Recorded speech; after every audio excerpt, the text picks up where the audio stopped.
Hi Falcon class, I hope you're all well. I hope you had a lovely Easter. I hope you ate lots and lots of chocolate. I hope you've enjoyed the lovely sunshine that we've had over the weekend. So we're now up to chapter 6 in Kensuke's Kingdom. I hope you enjoyed Miss Bailey reading you chapter 5 last week. We are over halfway now, so if you have any ideas or any thoughts about what book you would like us to read next, or if there's a particular author that you enjoy listening to, then let us know in the comments. Okay, I'm going to get right on. Chapter 6 is called Abene. In an instant I was on my feet, shouting at the top of my voice and waving frantically. I leaped up and down, screaming for them to stop, to hear me, to see me. I'm here, I'm here, I'm here. Only when my throat was raw and I could shout no longer did I stop. The tanker crept tantalisingly, slowly along the horizon. It did not turn, and by then I knew it would not turn. I knew too that no one would be looking, and that even if they were, this entire island would be a little more than a distant hazy hump on the horizon. How then could they possibly see me? I could only look on, helpless and distraught, as the tanker moved inexorably further and further away from me, until it began to disappear over the horizon. This took all morning long, a morning of dreadful anguish. As I stood watching on the summit of Watch Hill, my despair was replaced by a burning anger. If I had been allowed to have my fire, there would at least have been a chance they could have spotted the smoke. True, the old man had brought me a sleeping mat and a sheet. He was looking after me, he was keeping me alive, but he was also keeping me prisoner. As the last vestige of the tanker sank from my view, I promised myself that I would never again let such a chance go by. I felt in my pocket. I still had my precious fireglass. I determined I would do it. I would build another fire, not down on the beach where he could find it, but up here on Watch Hill, behind the rocks and well out of his sight, even if he did have binoculars, and I now had to presume that he did. I would gather a great beacon of wood, but I would not light it. I would set it all up and wait until the moment I saw a ship. If this one had come, I reasoned, then another one would come, had to come, and when it did, I would have my fireglass ready, and a cache of paper-thin, tinder-dry leaves. I would make such a blazing inferno of a fire that would send up such a towering smoke signal that the next ship happened along would have to see it. So now I no longer spent my days just sitting on Watch Hill and waiting. Every hour I was up there I spent building my beacon. I would drag great branches up over the rocky spree from the forest below and pile them high, but on the seaward side of the hilltop, the perfect place for it to be seen by ships when it was lit. But in the meantime, not by the prying eyes of the old man, who I thought of now as my captor. And he would be watching me, I was quite sure of that now. Through all the fetching and carrying, I kept well out of his sight. Only eyes from the sea could possibly have known what I was doing, and there were no eyes out there to see me. It took several days of hard labour to build my secret beacon. I had almost finished when someone did indeed discover what I was up to, but it wasn't the old man. I was heaving a massive branch onto the pile when I felt a sudden shadow come over me. An orangutan was looking down at me from the rock above. I could not be sure if it was the same one as before. He was on all fours, his great shoulders hunched, his head lowered, eyeing me slightly sideways. I dared not move. It was a standoff, just as it had been before down on the beach. He sat back and looked at me with mild interest for a while. Then he looked away, scratched his face nonchalantly, and sloped off, stopping once to glance back at me over his shoulder, before moving on into the shadow of the trees and away. It occurred to me as I watched him go that maybe he had been sent to spy on me, that he might go back and tell the old man what he had seen me doing. It was a ridiculous thought, I know, but I do remember thinking it.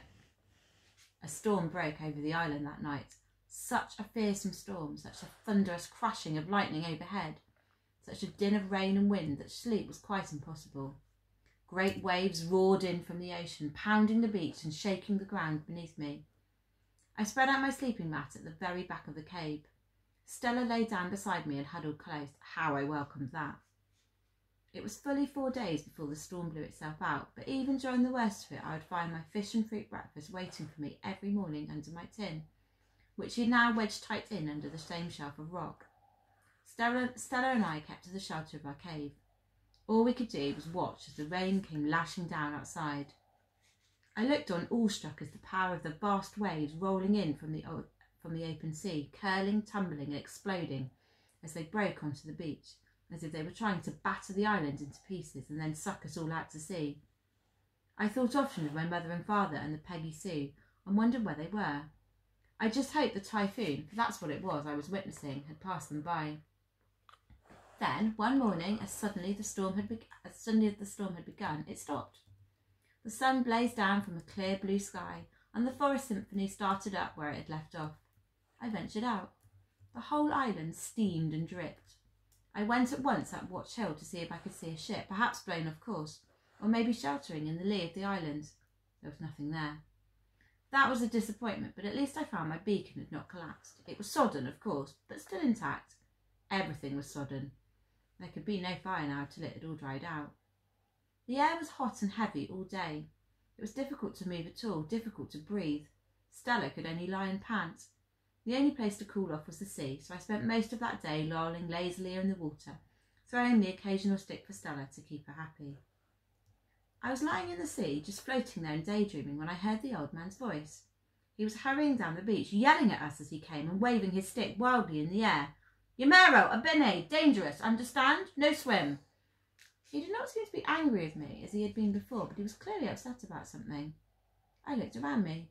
The sea was still heaving in, but gently now, breathing out the last of the storm, the waves falling limp and exhausted onto the beach. I could see no particular danger. "Why not?" I called back. "What's the matter?"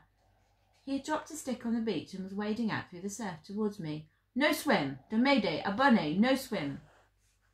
Then he had me by the arm and was leading me forcibly out of the sea. His grip was vice-like. There was little point in struggling. Only when we were back on the beach did he at last release me. He stood there breathless for a few moments. "Dangerous, very bad, abone." He was pointing out to sea. "No swim, very bad, no swim, you understand?" He looked me hard in the eye, leaving me in no doubt that this was not meant as advice. This was a command that I should obey. Then he turned and walked off into the forest, retrieving his stick as he went. Stella ran after him, but I called her back.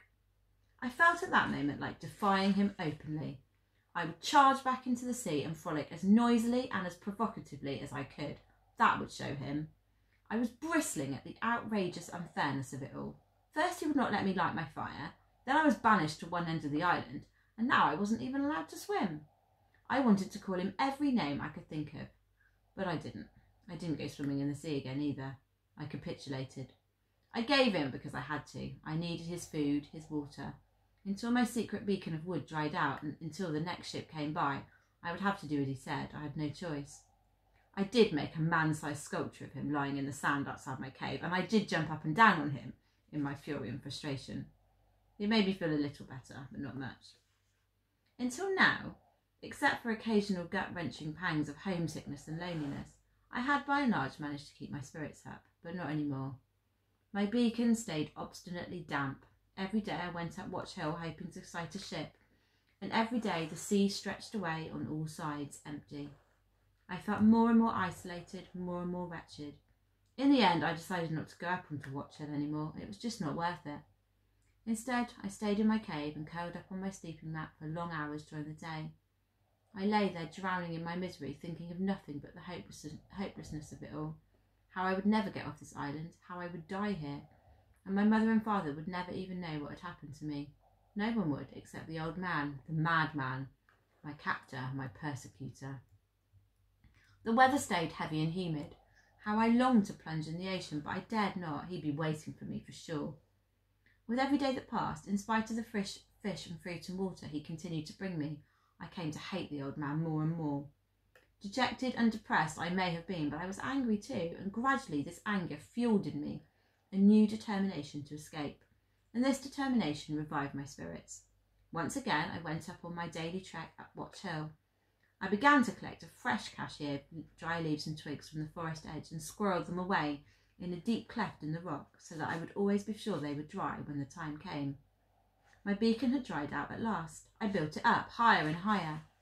When I had done all I could, I sat and waited for the time to come, as I knew it must. Day after day, week after week, I sat up on Watch Hill, my fire glass polished in my pocket, my beacon ready and waiting. As it turned out, when the time did come, I wasn't up on Watch Hill at all. One morning, with sleep still in my head, I emerged from my cave, and there it was, a boat. A boat with strange red-brown sails. I suppose it to be some kind of Chinese junk, and not that far out to sea either. Excitement got the better of me. I ran helter-skelter down the beach, shouting and screaming for all I was worth, but I could see at once that it was hopeless. The junk was not that far out to sea, but it was still far too far for me to be either seen or heard. I tried to calm myself, tried to think. The fire! Light the fire! I ran all the way up Watch Hill without once stopping, Stella hard on my heels and barking. All around me the forest was cackling and screeching and whooping in process at this sudden disturbance. I readied my cache of dry leaves, took my fireglass and crouched down beside the beacon to light my fire. But I was trembling so much with excitement and exhaustion by now that I could not hold my hand still enough. So I set up a frame of twigs and laid the glass over it just as I had before. Then I sat over it, willing the leaves to smoulder. Every time I looked out to sea, the junk was still there, moving slowly away, but still there. It seemed an age, but there was a wisp of smoke, and shortly afterwards a glorious, wonderful glow of flame, spreading along the edge of one leaf. I bent over it to blow it into life. That was when I saw his feet. I looked up.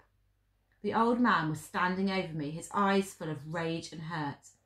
He said not a word, but set out stamping out my embryo fire. He snatched up my fireglass and hurled it at the rock below, where it shattered to pieces. I could only look on and weep as he kicked away my precious pile of dry leaves, as he dismantled my beacon and hurled the sticks and branches one by one down the hill. As he did so, the group of orangutans gathered to watch.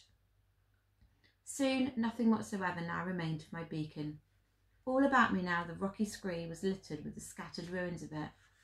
I expected him to screech at me, but he didn't. He spoke very quietly, very deliberately. "Dameda," he said. "But why?" I cried. "I want to go home. There's a boat, can't you see? I just want to go home, that's all. Why won't you let me? Why?" He stood and stared at me. For a moment I thought I detected just a flicker of understanding.